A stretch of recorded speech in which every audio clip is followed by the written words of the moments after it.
So we're talking about Cauchy sequences today. A definition of a Cauchy sequence: a sequence AN is Cauchy if and only if for each epsilon there's a positive integer n such that if m and n are greater than capital N, then AN minus AM is less than epsilon. What's the difference between that and the definition for convergence? Okay, so it doesn't have A elements. yeah, you have for all n greater than or equal to capital N, you have AN minus A is less than epsilon. So here, these are two terms in your sequence, and those are for m and n bigger than capital N, rather than doing just one value bigger than capital N and doing AN minus A. So that's the difference. So what does it actually mean? It means that as you go farther and farther out in your sequence, your terms get closer and closer together. As epsilon gets bigger, capital N will get bigger. As epsilon gets smaller, capital N will get bigger. It's the opposite. So as epsilon gets smaller, maybe epsilon is 1/2, and that gives you n equals to 10. Then if you make epsilon be equal to 1/10, then maybe capital N has to be 200 or something like that. The farther out you go in your sequence, the closer together your terms get to each other. Remember last time I gave you an example of a sequence that didn't converge? It was 1 minus 1, 1 minus 1, and it keeps on going like that. It alternates in terms. Do these terms get closer and closer together as you go farther and farther out? No, they don't. So this Cauchy idea is going to give us another way of saying those terms have to approach something. Cauchy sequences, the whole point of this section is to be able to say that a sequence is Cauchy if and only if it converges. A convergent sequence is Cauchy. That's easy to prove. A Cauchy sequence converges only works in very particular what we call spaces, sets of numbers. And that would be like our n-dimensional spaces, our finite dimensional spaces, just our lines or an XY plane, that type of thing. But if you go to an infinite dimensional space, then Cauchy sequences do not necessarily converge. And that has a property to do with infinity. We call these really nice spaces, n-dimensional spaces, Banach spaces. So what we're living in is a two-dimensional world in our analysis book. This is all two-dimensional world. In our two-dimensional world, we're going to be able to say a Cauchy sequence converges. Just know that in your mind it doesn't work all the time. But in our two-dimensional world, that's going to work. So which of the sequences below are Cauchy? Let's look at the first one, n over n plus 1.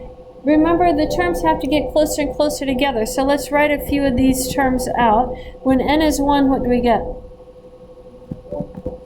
When n is 2, how about 2/3? When n is 3, yeah. And then it's going to go 4/5. And we see that pattern. Are these numbers getting closer and closer together as you go farther and farther out? Yeah. They're getting closer and closer together. So that one is going to be Cauchy. Look at the next one. No. Those ones never get closer and closer together. It's n, 1, 2, 3, 4, 5. It's just our positive natural numbers. So they don't get close together. How about n squared? No. If n doesn't work, n squared isn't going to work. And how about 100 plus 1 over n squared?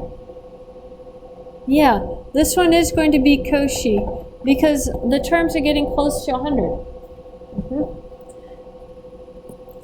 So let's do an example, prove that a sequence is Cauchy. This one, I'm trying to remember this one is in the book or not. Let me double check. Some of these come from the book and some of them don't.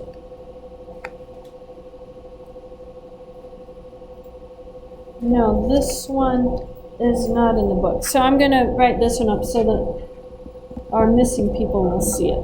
So tell me, if I'm trying to prove that this sequence is Cauchy, I have to first of all define the sequence. So I'm just going to say consider the sequence 2n plus 1 over n. And our next thing, according to our definition, it has to work for all epsilon. So what do we do to begin our proof for that? Yeah, fix epsilon greater than 0. We have to let n be in the naturals such that, and now I have to find a formula for n. So if I come back over here, I want 2n plus 1 over n minus 2m plus 1 over m. That's my an minus am. And we have to simplify this. So get your common denominator. It's going to be n times m, right? And so I'm going to have 2n plus 1 times m minus 2m plus 1 times n.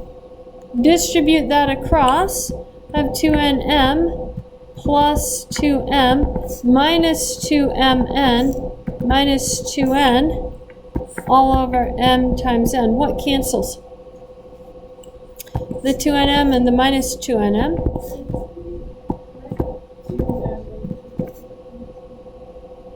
Oh, sorry, those shouldn't be 2's, should they?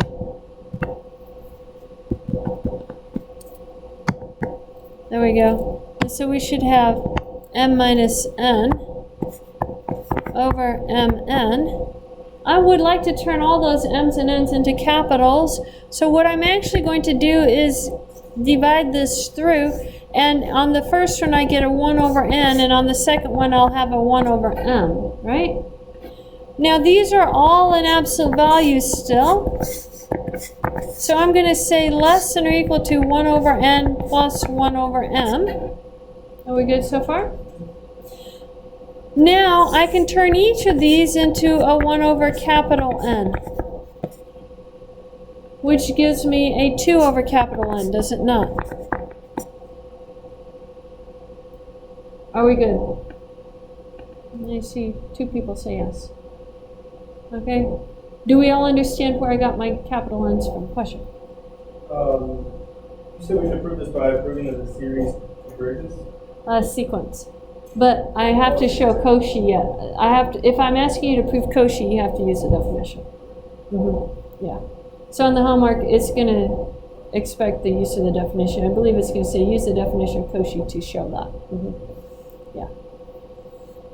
But now I want my 2 over n to be less than epsilon. What should we choose n to be?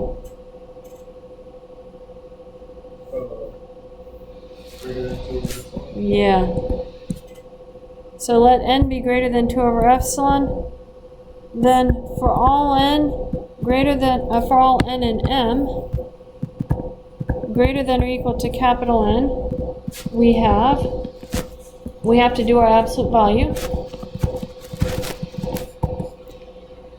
2n plus 1 over n minus 2m plus 1 over m, which is equal to, I'm actually going to skip down to our simplified version, m minus n over m times n. You can do that. You don't have to put every single step.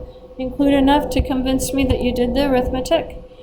And then that becomes 1 over n minus 1 over m, which is less than or equal to 1 over n plus 1 over m by the triangle inequality. That's equal to, well, I'm going to put less than or equal to 2 over capital N. And when you plug in your 2 over capital, your n is bigger than 2 over epsilon, you get that value right there. Your 2's are going to cancel and you're left with epsilon. Your conclusion?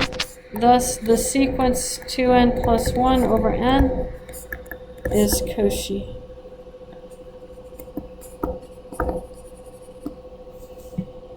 Very, very similar to convergent. On the test, you will have a convergent one. You will have a Cauchy one. I'm going to ask you to do both. You're going to have to prove both. So make sure that you can do something similar to these on the test. Any questions on that? Okay. I'm going to. So you want to equal epsilon, not greater than, or less than? Well, that only goes between those two. As soon as I have one strict inequality, I'm good.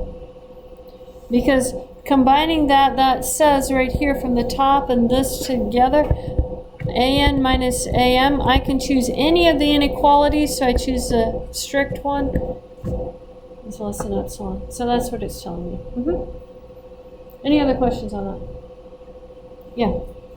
I got between 1 over n plus 1 over n less than 1 over, again.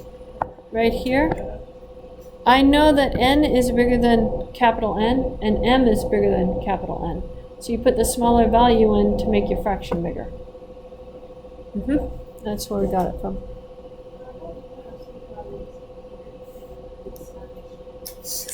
Triangle inequality. Triangle inequality right here says absolute value of A, it doesn't matter, A minus B, A plus B is less than absolute value of A plus absolute value of B. And the absolute value of the 1 over n's were positive. Any other questions? Okay. Theorem. Every convergent sequence is a Cauchy sequence. I guess Elise, have you written on the board yet? No? That would be your turn. This one is in the book. Well, it is listed as a proof of exercise 14, but we did this identical, we do this one identical to the previous proof that a convergent sequence is bounded. So every Cauchy sequence is bounded is going to be almost identical to every convergent sequence is bounded. What is the first thing Elise needs to write on the board? The proof symbol. And then what's the hypothesis? Yeah, let an be a Cauchy sequence. Yeah, the sequence. Oh no, sorry, convergent sequence. So yeah, you just write an and then E convergent. Is it not a sequence or is it? It is a sequence, but as soon as you put the braces around it, you know it's a sequence. Okay, so let an be convergent. And we're trying to show that it's a Cauchy sequence. That means that you have to get to an minus am less than epsilon, right? Fix epsilon.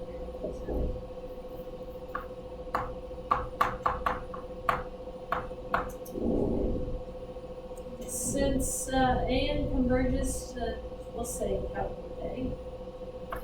Since capital Since an converges to capital A. Because we have to assume it converges to something.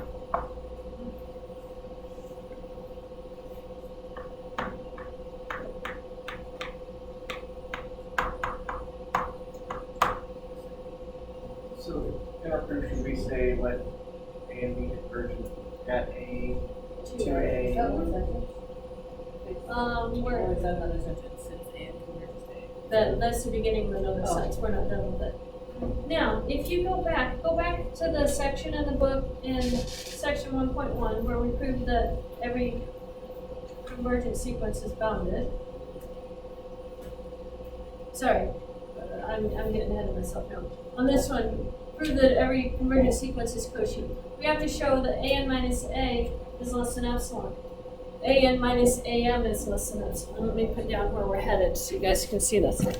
We want to show. By definition of a convergent series, can you say that A minus A is less than epsilon? Yeah, you can say this, an minus a is less than epsilon, but we don't know how to get to that a. We want to start with the an minus am. So what is an minus am equal to? This is a trick. You need to memorize this trick. This is adding and subtracting the same term. Okay? So what we're going to do is we're going to get to that. Since an converges to a, there has to be a capital N. right? So tell Elise how to write that. There's just your capital N such that.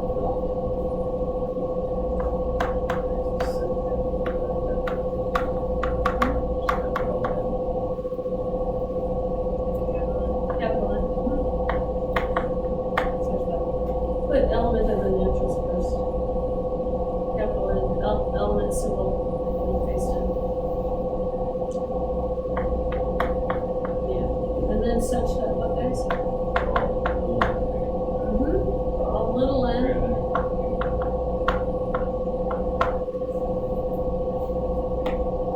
Bigger. Capital N. Bigger than you do to capital N. We have. Now, we need to start with this an minus am. But we didn't put an m in there, so how are we going to get the m in there? Okay, you guys are staring at me, we won't skip that step, we'll do it very, very slowly, such that an minus a is less than epsilon. So that one right there, just below the writing, an minus a times y is less than epsilon. Remember that that's a value? Yeah, put it in absolute value.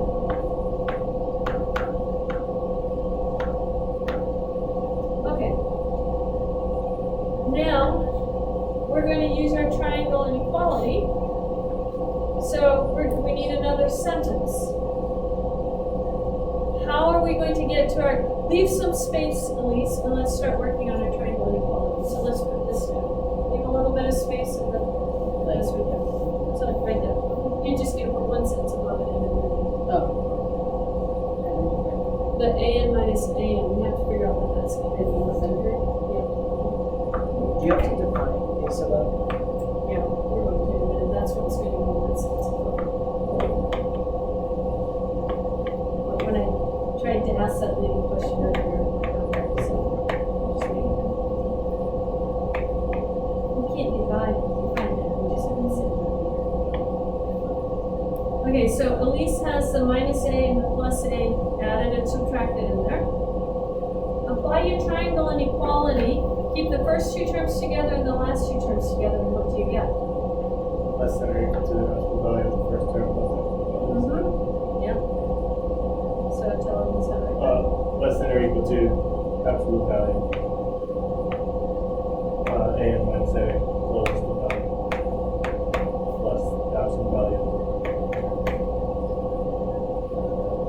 You can write it as, yeah. You can write that second one as a and minus a, so you factor out that minus a. Now, help me out.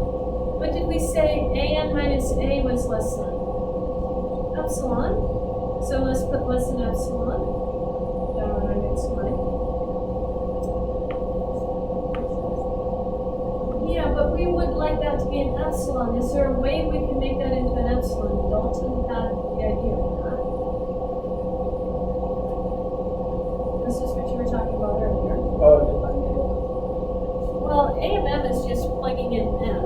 But if we added an M right here for M and N greater than capital N, then that would work, right? So put an M, comma, that N right there. And then what do we get for the second inequality over there? If M is bigger than capital N, shouldn't that also be smaller than epsilon? So let's put a plus epsilon for the second epsilon. Here. Down here on the line that you're in right here. Oh, what's So it? plus epsilon.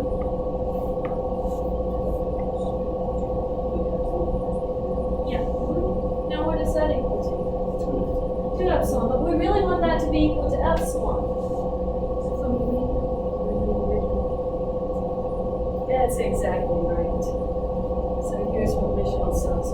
We should make this be an epsilon over 2 right there.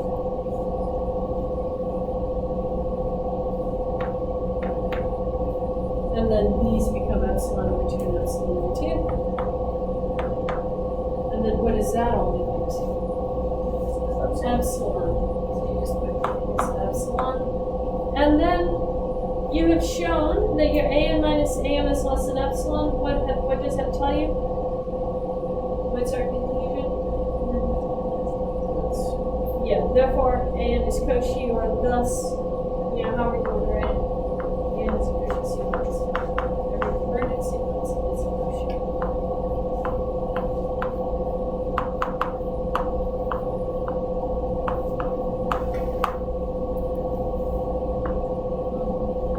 There we go. Good proof. Convergent implies Cauchy, not hard to show. Does that proof make sense to everybody? Get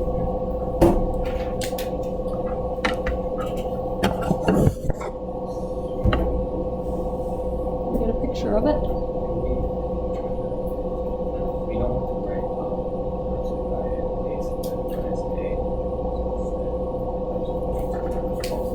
No, it works because it's defined right here. If m is bigger than capital N, then a sub m minus a would also be smaller than epsilon.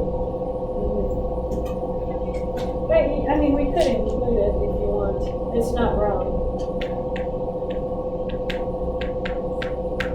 But it is not necessary either. Yeah.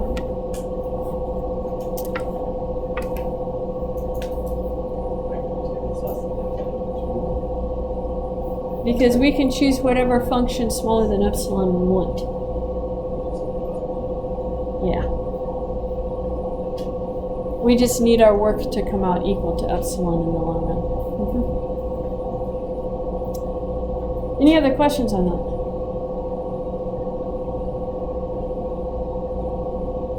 Okay.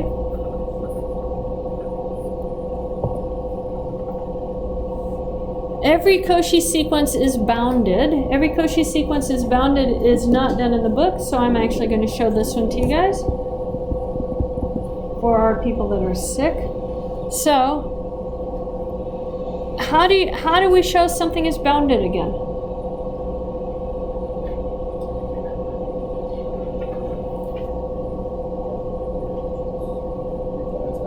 But I don't know that Cauchy implies convergent. So I can't quite go that direction yet. How did we show bounded in the first section? It's going to be a mimic of that proof. Convergent implies bounded. This is going to mimic that proof. So first of all, we need to get a Cauchy sequence. So let an be a Cauchy sequence. I want to show it's bounded. Remember our quiz question, what did we choose for epsilon? Yeah, so I'm going to let epsilon be equal to 1. I know this is Cauchy.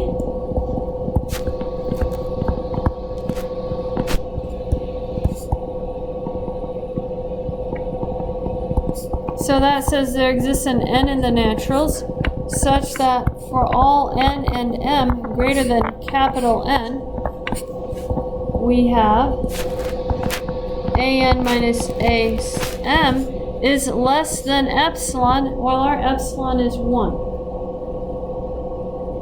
Does that make sense?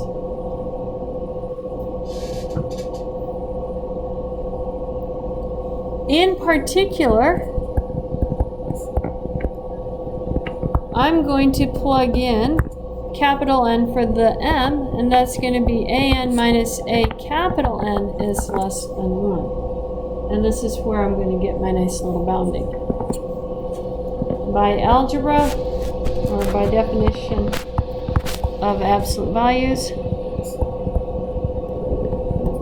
I'm going to have minus 1 is less than an minus a capital N is less than 1.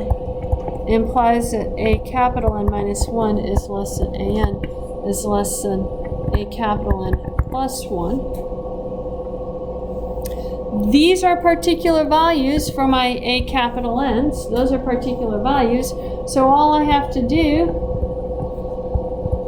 is let m be the max of a1, a2, a3, up to a capital N plus 1, and I don't know, S be the minimum of A1, A2, all the way up to an minus 1. Taking the smaller ones, taking the bigger ones. Then, for all n in the naturals, I know that s is less than or equal to an is less than or equal to n, and hence the sequence an is bounded. This is an identical proof to convergent implies bounded. The only thing is, instead of using our capital A for convergent, I use A sub capital N. But it is very, very similar to the proof convergent implies bounded.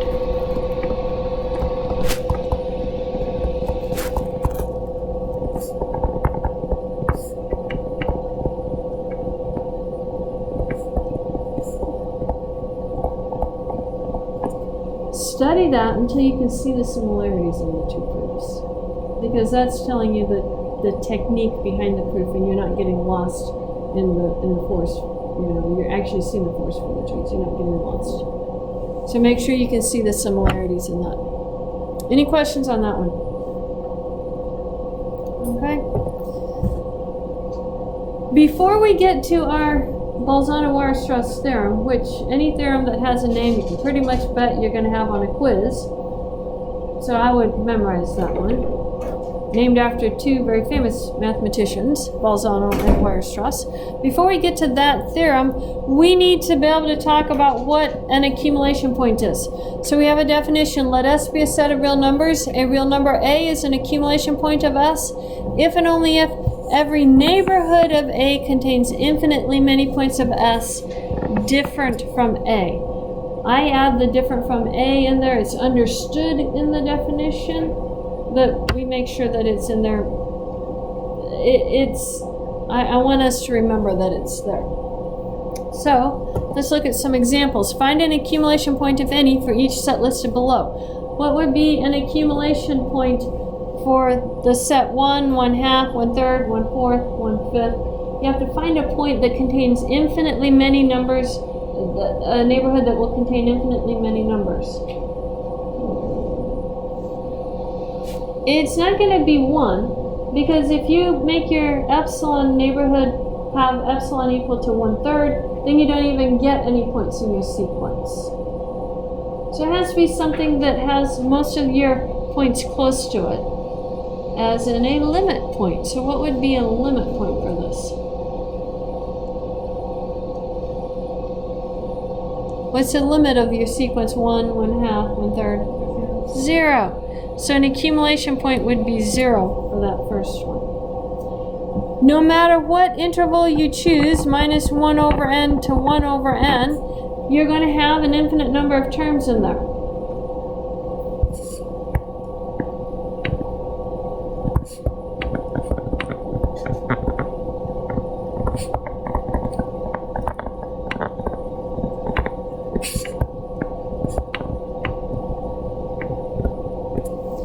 Now look at number 2. No accumulation point. Because it flip-flops back and forth, it doesn't have a limit to the sequence. So no accumulation point. Now you would think that that would mean that the next one isn't going to have an accumulation point.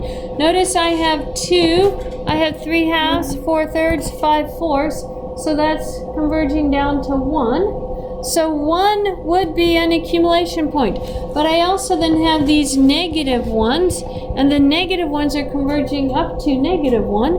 So I would have -1 as an accumulation point. I have 2 accumulation points here. Okay? But this sequence doesn't converge. It just has subsequences that converge. Then look at our set 1, 2, 3, 4. This is a finite set. No accumulation point.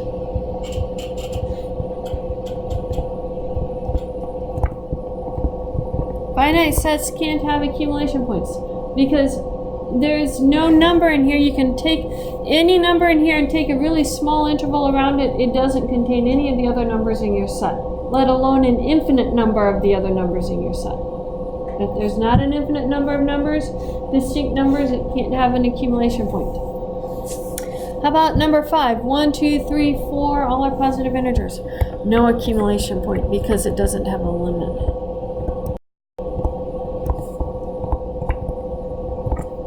Okay, so accumulation point is kind of like a limit, but it doesn't, the sequence could have accumulation points without having a limit, like my number 3 doesn't have a limit if you combine all of the terms together. It jumps around. Question? I guess just what's Accumulation point, yeah, it has to have, it's a number so that any interval contains an infinite value, infinite number of terms from your sequence. It's essentially a limit of a sequence with an infinite number of distinct terms. You can't have just a finite number of terms for your sequence. It has to have an infinite number of distinct terms, and then it could be a limit of a subsequence from that. And you had a question there, Victor. Got it? Any other questions on that? Okay, so some points the book stresses that need to be stressed. Note that finite sets cannot have an accumulation point. And also, for an infinite sequence of distinct terms, it appears that the limit of the sequence is an accumulation point of the set making up the sequence. However, the sequence has a finite range. It does not have an accumulation point. It has to have an infinite range. Okay, so our theorem here, every real number is an accumulation point of the set of rational numbers. Every real number is an accumulation point of the set of irrational numbers. So think about it. You can take any sequence of irrational numbers and make it, in other words, if you do 2 plus irrational numbers, square root of 2 over n, those are irrational numbers. Take that sequence converges to 2. So 2 is an accumulation point of a sequence of irrational numbers, making it an accumulation point of a set in the irrational numbers. Question?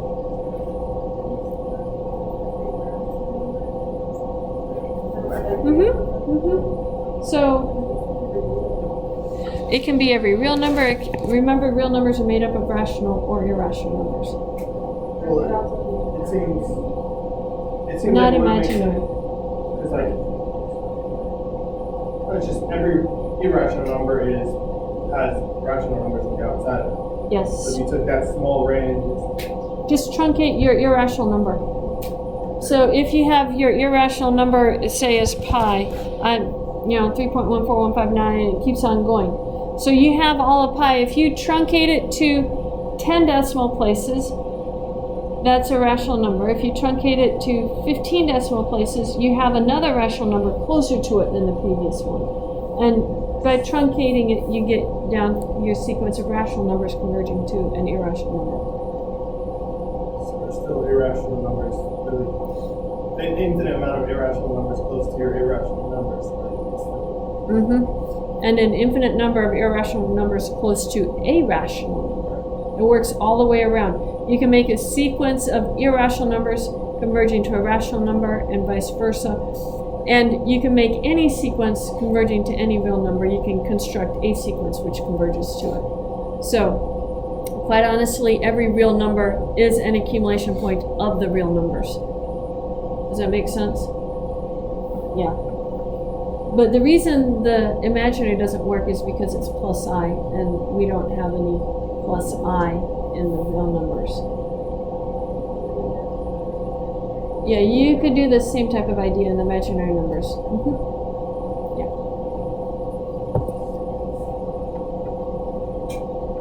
Okay, so the two necessary conditions that you need for an accumulation point to exist is a set must be infinite. You can't have a finite range to your sequence, and it has to be bounded. If it's unbounded and goes off to infinity, then that's not forcing your terms to get close together. In other words, we need the Cauchy-ness of the sequence to give us an accumulation point. Bolzano-Weierstrass theorem. This is our big theorem for the day. Every bounded infinite set of real numbers has at least one accumulation point. I'm going to actually write up this theorem because it's very, very important. You will see parts of this on the test. It's a very important theorem. So let's make sure we understand it. Every bounded infinite set of real numbers has at least one accumulation point. So we're going to try and generate an accumulation point. Our hypothesis is to get a bounded infinite set of real numbers. Let's make this notation match with the book. So let's see what they call their set. They call it S. Let S be any bounded set of real numbers.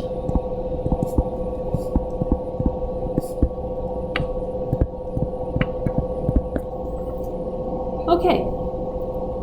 If it's a bounded set of real numbers, we can find bounds for it, right?